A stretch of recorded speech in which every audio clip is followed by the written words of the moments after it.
Okay, good. The microphone's working. There's a little blip here.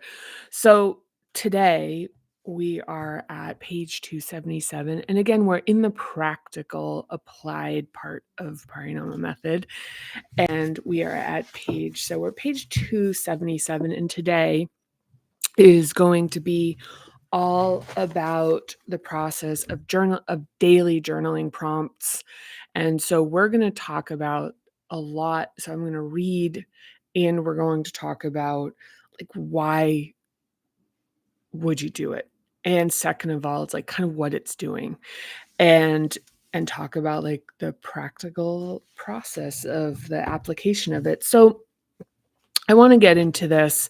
I spent some time thinking about this before I got on because typically one of the things with journaling is that people I work with will want to talk to me and they will, and even for kind of the cathartic, therapeutic feeling of being heard.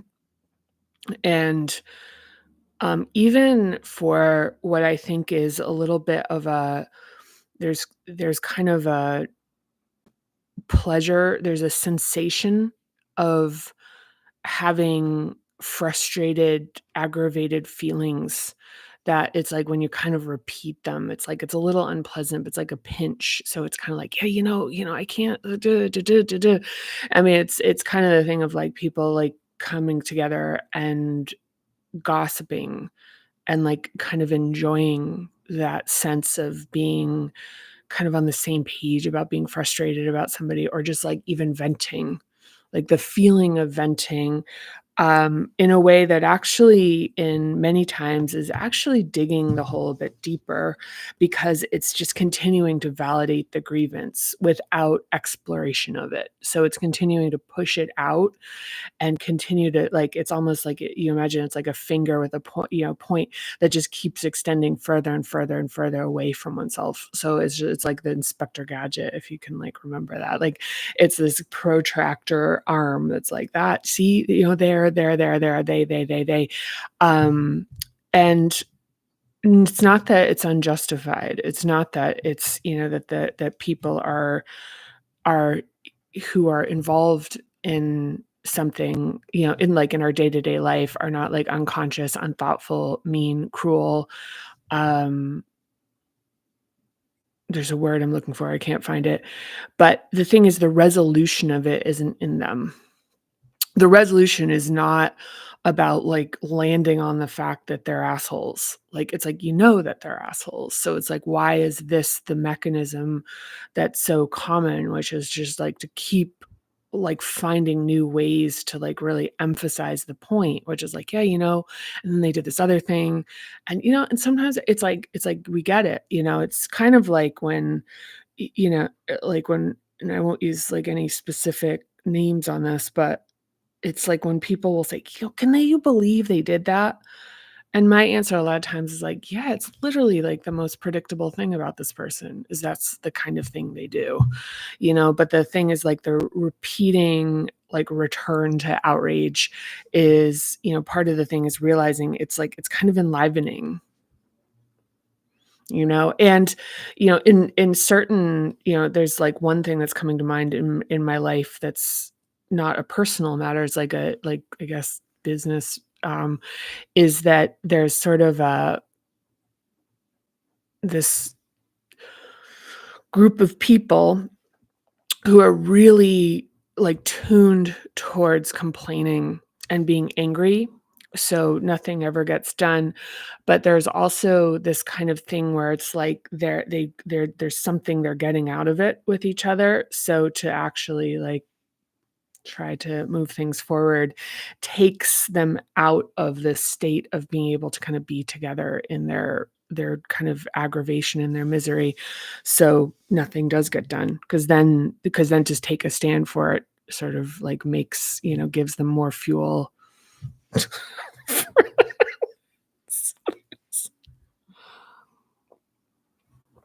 So this isn't to say, and we are really going to be talking about journaling, believe it or not. This isn't to say that this kind of notion of like radical accountability, where we're taking accountability for other people's actions in the way where it's like, well, I shouldn't be bothered by it, or maybe it's not that big of a deal. It's exactly what it is. And this is part of life, is that we're dealing with people who want to take advantage of us, who don't really respect themselves, don't really like themselves, who are just projecting their own stuff on us, and it's hard. It's hard. It's hard. And it's hard to, it's like with our own projections of our own notion of like what goodness is, or our own sensibilities about how you treat people and how you behave in the world. It's really hard to be confronted with people who are in very different places in terms of like their level of adaptation and how contorted they can get in that. And so that can be the nonsensical aspect of it, where it's like it's hard to make sense of it, because it's hard to align with understanding like why would somebody do that. And I think that that has a lot to do with like the nature of it being very repetitive, where it's like, can you believe it, can you believe it? Because it's this kind of like this like disbelief. It's like trying to make sense of something that just has no that has no anchor or grounding in the world in terms of how you operate in it.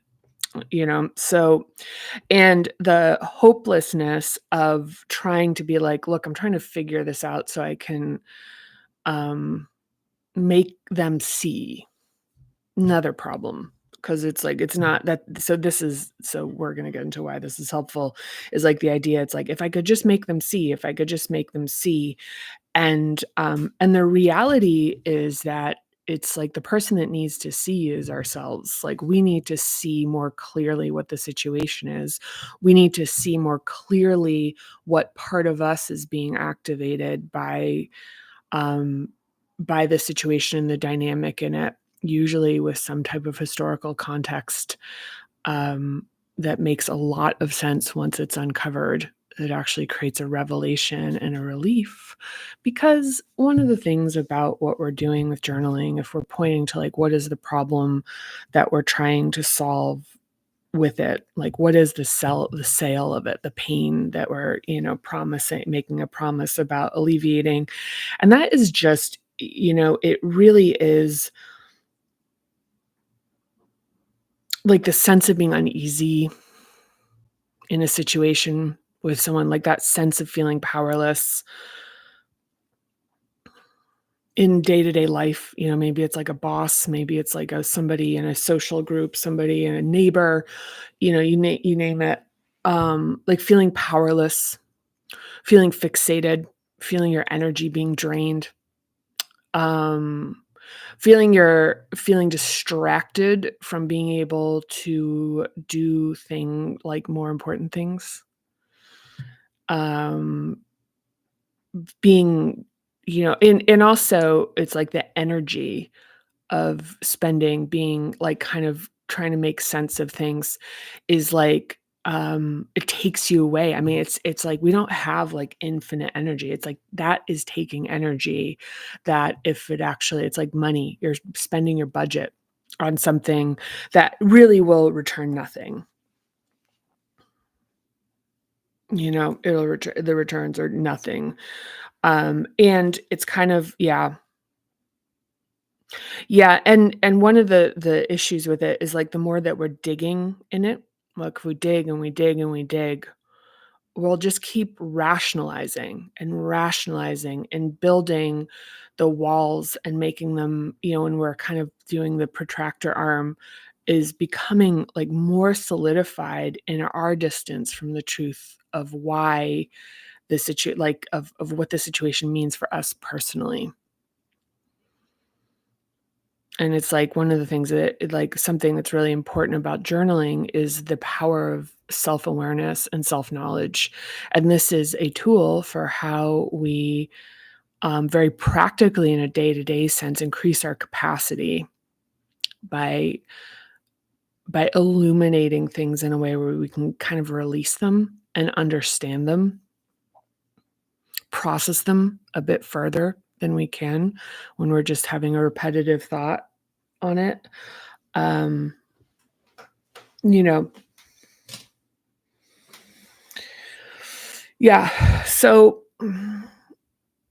but, as mentioned, it's like there is a cost for this, which is, the thing about becoming more self-aware. Oh my god, hair. It's really wild. Is that there is this aspect of isolation, is that there are people who there is kind of this sort of coming together of people, who wanna bond over sort of shared frustration and misery and, being there's like a passionate agreement that you can find in being frustrated about something that can, like, bring this sort of energy to drawing people together that can feel like closeness and intimacy.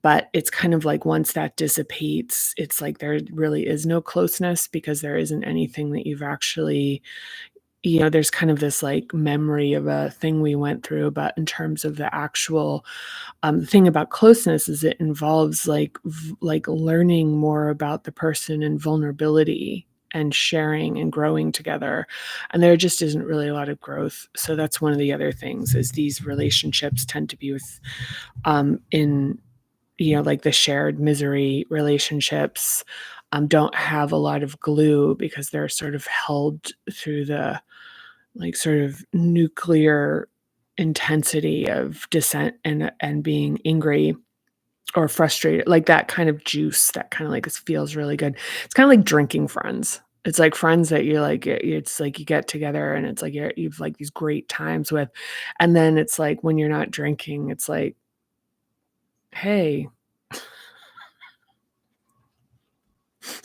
it's, it's 20s. That's the 20s. Yeah.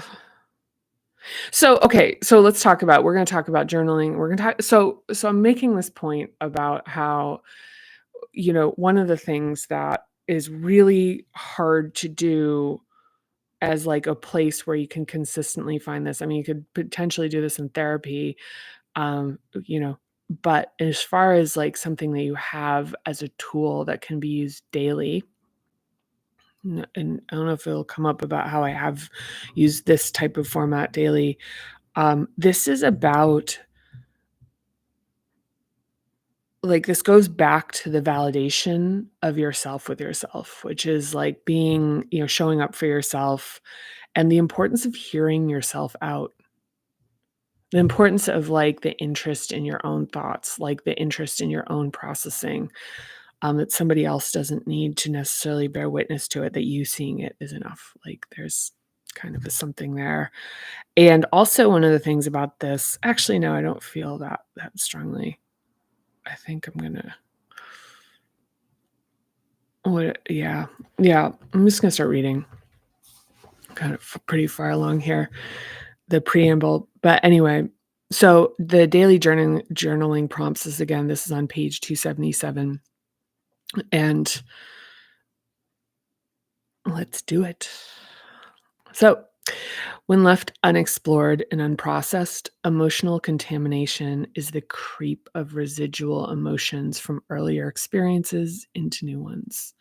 The morning journaling practice is like taking a shower or brushing your teeth, helping to clear the way to make room for the day ahead. It's emotional hygiene. You're removing emotional obstructions, addressing cynicism, frustration, and disillusionment, and allowing for flow, starting a new day without carrying over the previous day's residue. This is something that honestly, I think that honestly, weird. Um it's hard to believe this. It's like a is like experiencing this about what it's like. And so what I'll talk about for me was that, as an executive, I dealt with a lot of I've talked about this before in these. I dealt with a lot of problems, that ranging from like the business level problems, but most of the things that were really, like those are ones that like when you have the emotional hygiene cleared out, you can really get to faster. But when there's like grievances about how people are handling things, how people are treating you, how people are treating people that work for you, how people are interacting with each other, um, and clearing the way so that the working environment, it's not that getting involved in every personal grievance, but it's clearing the way so that like it can be like the work can function. Yeah, it's not, and so what am I gonna say? So having a practice like this was a really important part for me of being able to like really make room instead of continuing to chew on frustrations and grievances and they're real. Like, I mean, they're real. Like I would be frustrated because um like as like usually like the only woman um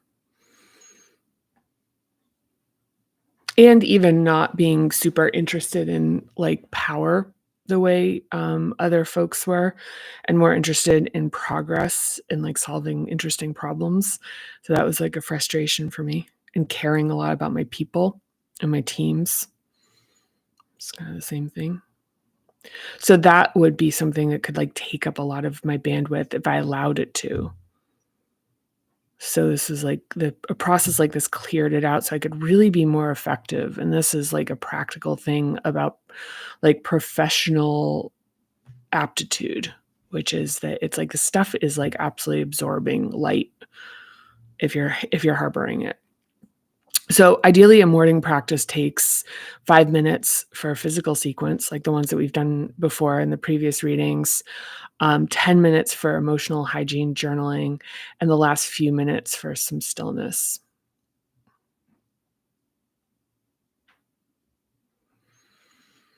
The stillness can be any of the concentration practices from the techniques and exercises in chapter 10. Popular options are observing a candle flame or following your breath and tuning into subtle sensations in your body.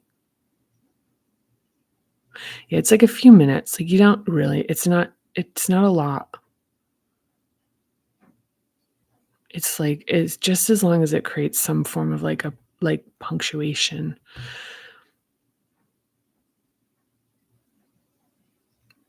Like I'm kind of doing right now in a microwave. So, daily morning journaling is specifically about flushing the pipes, processing and moving thoughts and emotions out. We surface negative thoughts, feelings, and emotions and let them go. It seems like a little bit minimizing. It's actually more than that. It's like it's sort of it's a little bit of like alchemy, to be honest. I don't It's like there is this aspect of like flushing stuff through, but as it's done, there's like building power of self-awareness of so it's not just this passive thing. Like sort of like look at this now and think like, oh, there's a little more to it, where it's like the self-awareness of exploring things and being like, oh, that's why that bothers me. That's why that bothers me. It's not why I thought. And then being able to, like, now know that. So when you see it, you're kinda like, "Oh, yeah, that's that thing. What is that thing again?" So it's like yeah. Yeah, it's like the hooks, the thing with, like, the emotional hooks that are, like, subconscious. It's like surfacing them, so it's kind of like they're more recognizable and be like, "Oh, yeah, that's that thing." It's like, I really like, that bothers me because it's like, it reminds me of, blah, blah, blah, blah, blah, and that was, like, upsetting for me. So it's like, "Oh, yeah, that's this thing that bothers me." And it's not, it's kind of a thing. So morning journaling is not for rereading. These pages can be thrown away or deleted. The sense of an audience, even when it's you, can introduce subtle pressures to say the right thing and to be polite, and this can make the exercise feel performative. This journaling is for dropping the masks of persona and letting it all go. You're working towards the resulting fitness, which in this case is increased emotional and creative capacity. So I think it's Julia Cameron I'm pointing to in this. from The Artist's Way suggests a practice of what she calls morning pages, using free writing to surface and process whatever is on or in your mind. See chapter 8. The key is to do it daily, freehand, unedited, and to keep it to yourself. This isn't a diary, blog, or notes for your memoir. It's clearing emotional residue. A simple journal prompt can be, tell me how you're feeling today, followed by, is there anything more you want to say about this? So let's see. What do I have to say about this? Yeah. Yeah. I guess like the most important thing here is that it's like, this is like saying the things you don't want to, you that feel like, so one of the other things about something being stuck is like, say somebody you love, some people have talked about feeling, it's like just being able to say the thing is like, oh, I wish I'd never had kids. Like, of course they don't believe that, but not being able to say it, like just say it and then realize like, yeah, I don't really feel that way, but it's just like a feeling that's passing through. And that this, just kind of barfing it out. It's like a byproduct. Like, it's like, anything that you'd like flush down the toilet, it just kind of needs to come out. And then it's like, oh yeah, that's just shit. Like it's not a thing. Like, but like holding it back, like it's like that's unsayable. It like makes it kind of build some kind of like some mass or whatever. And so part of the thing with these pages is that they're just not for reading. It's like you're really making the agreement with yourself, which is like, I don't like, no, the grammar doesn't matter, the word choice doesn't matter, only if finding the word choice helps with the satisfaction of like really finding the notion in it. But it's like taking us past that initial repeating thought, like, I can't believe, I can't believe, I can't believe. It's like, I can't believe, like, and so you can't just keep, it's like, you're not really going to keep repeating. Like, so thinking is repetitive, like writing doesn't really let us do that because it's like you wouldn't write the same thing over. Like, that's a punishment, right? These are like writing on the chalkboard something over and over again. Like, you're not going to do that. You're going to progress it. So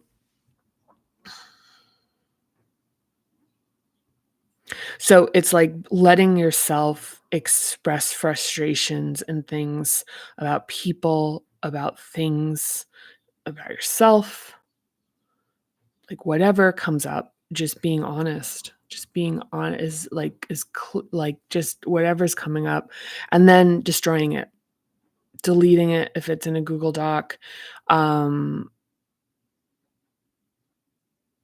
tearing up the pages. It's really important. It's just an important thing because it really is like having this agreement with yourself that this is just not going to be revisited is an important, like, it's almost like, will you keep a secret for me kind of thing, trust that you're building with this practice. So the emotional hygiene daily processing prompts. So use the emotion wheel and rate the intensity of your current mood on a scale of 1 to 10. See chapter 5. So we'll pull this forward. It's funny. I was reading a book that had like the actual page numbers on it, and I was like, oh, that's so cool. But this book's just too big. It's too big, and the formatting of it was like such an issue that we couldn't really do page numbers.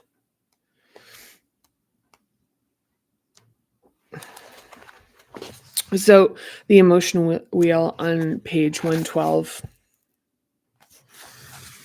Now, the emotion wheel, I will tell you something I created very specifically. I have to kind of like remind myself about it, is that it's color coded by Hub. So it's finding the feelings, and it's kind of, it's intended to be a little bit helpful as far as being able to connect it with the actual feelings with like where they could exist as far as the Hub is concerned. So we have that. So it's like, so finding the feeling or feelings, and then just like, how intense is this? So some of what we're doing too is like we're pulling this in, and we're making it more concrete than this sort of snow globing where it's just becoming as big as the amount of space that we give it. So we're kind of bringing it into like sort of a snowball. And so it's like, okay, like what are the feelings and like how strong are they? And then is there predominant. This is weird. So use the emotion wheel and rate the intensity of your current mood on a scale of 1 to 10. Is there a predominant emotion? Use the wheel if you need help naming. Can you make a connection between this feeling and something that happened recently? Explain the specifics. Imagine that your journal is saying, I want to hear every detail, and allow yourself to decide when you've said enough. One of the things that also is, like, very natural is that it's just once the momentum gets going, the kind of continuation starts to just sort of, like, naturally reveal itself. But one thing is to just say, like, "Hey, is there more you wanna say about that? Is there more to be said about this? Is there something else? Is there something else? Is there more to this?" And if it's like, "Well, not really," it's like, "Well, then okay, do we feel good about this? Are we at a point of resolution?" It's like, "Not really." It's kinda, and then to just be like, "Okay, well, like, what is the part that feels unresolved? What aspect of this feels unresolved? Well, I'm still really frustrated about this." And then to turn it inward and just say, "What is it about this that frustrates me? What does this remind me of? Where have I seen this before?" Yeah. And just let it. Usually it comes, like, if you kinda let it roll, it'll come. So now think about how you'd like to feel right now. What needs to happen to make that possible? If that surfaces more emotions, process them too. So in the last section here, we're talking about journaling, deconstructing an event.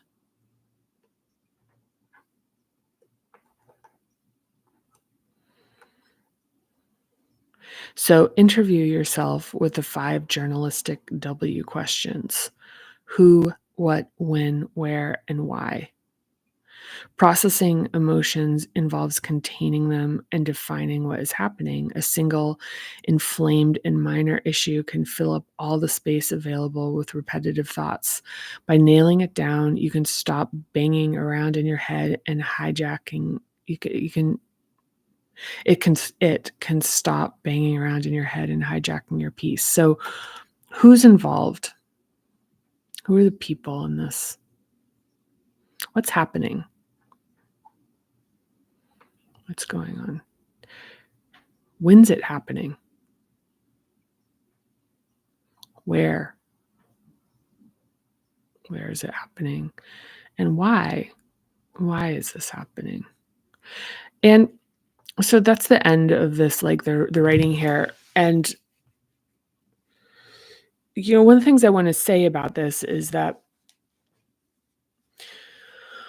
in the early stages of developing and working with Parinama in workshops and even just one-on-one, one of the like really important things that I found was that if you give people the space without interrupting them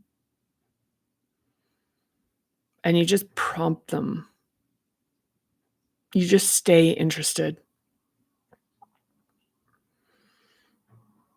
they will come to their own conclusions that are better than anything that, like, I could have constructed out of the limited information that I have access to when somebody's telling me about something. So I think that the statistic is that it's like 70% of the time people wanna be heard and 30% of the time they want advice, and I think that that even sort of plays out in a regular conversation, is that 70% of it is, like, really listening and allowing the person, and it can get really uncomfortable because their tension will build around what isn't currently understood as they work through it. And so it's like holding space for the difficulty of that processing, not trying to like extinguish the intensity of it as they're working through something like, yeah, actually, this is like something that happened when I was growing up and blah blah blah blah blah. And like just being very, like the kind of thing about being very conscious about not saying, yeah, me too. I have like, or like, yeah, that could, it's like being like realizing it's like trying to kind of cool it down. It's like, no, it's like allowing the burn off to happen and to just be in the presence of it. And like, oh yeah, this is like this thing. This is really a thing. Like, and like that there, it's like becoming evocative. And it's like, oh, that is this. That's this thing. It's like, okay, well now, it's like once the thing is kind of, it's like, okay, well, what do you do with that? And that's maybe where you have a conversation where you kind of say like, well, here's some thoughts on a potential way to look at this, that kind of thing. So back to where that fits in for journaling is like once there's been a bit more processing about being like, yeah, this is what that bothers me. It's not the snow globe. It's like you have the snowball or even an ice cube, and now you're really clear about what the issue is. And now it's like something can be very succinct where you like know who would be the right kind of person to talk to about that kind of problem. That very particular aspect of the issue that is the part that you want to resolve, not the feelings about it, but like the kind of specific core of it.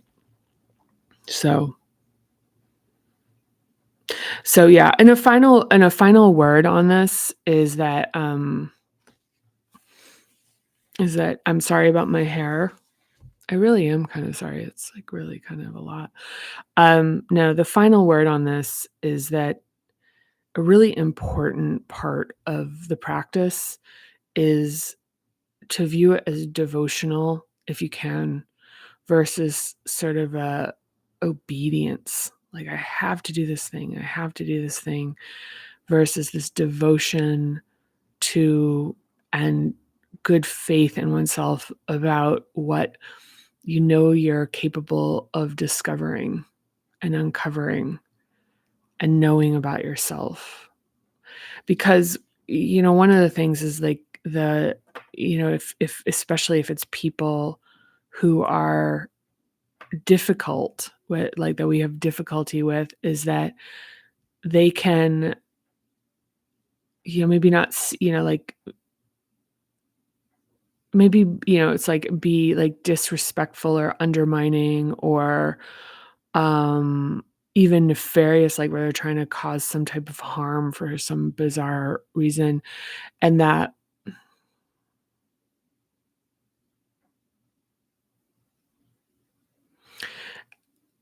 we're actually embodying some of that when we don't want to listen to ourselves.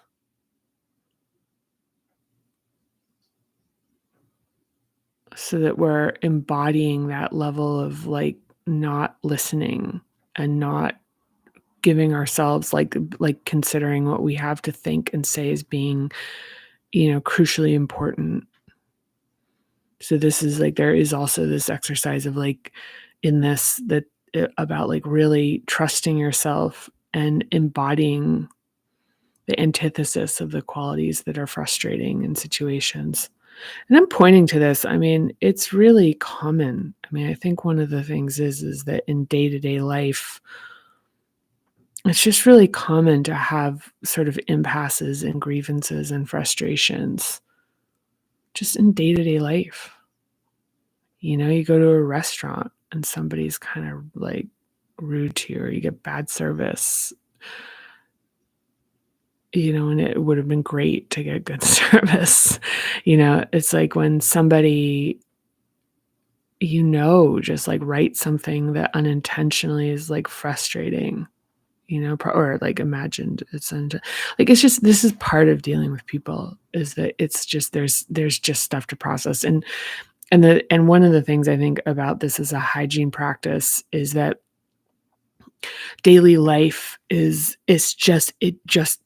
like even if you're like, oh look, all I did was kind of like sit at my desk. Why do I need to take a shower? Like, you need to take a shower. It's like life just naturally or maybe like whatever, but just brush your teeth, or whatever, just whatever. I don't want to like be judgy here. It's just like the thing is it just living is going to be, like to live in the world just involves like taking on like nervous system expenditures. Like it's just part of life. So having tools, having a practice that is there for you, that is self-contained and something you can do for yourself,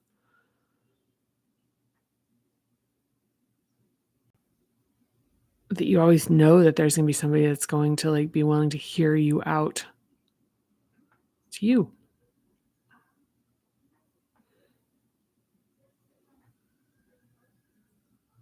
So, yeah, that's it for today. So, yeah, so what's coming up is the evening sequence, which I love, by the way.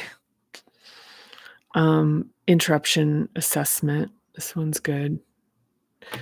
And then there's the long form journal prompts. I don't think those are right away. So, oh, this is kind of cool. The hub patterns playing to strengths. So this has to do with understanding the different sort of distribution patterns that we see, we tend to embody in terms of like the relative strengths of certain hubs.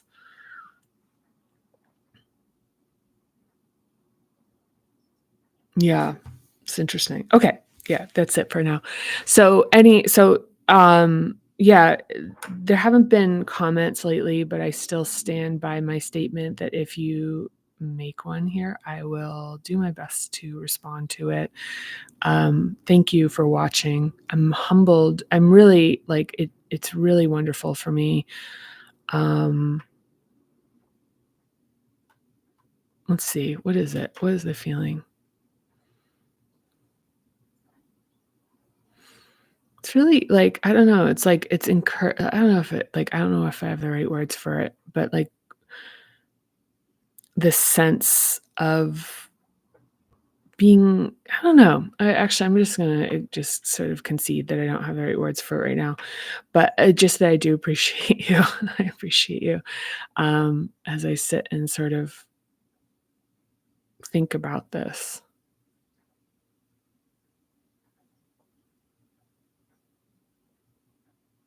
Yeah, I feel like this is kind of a weird thing because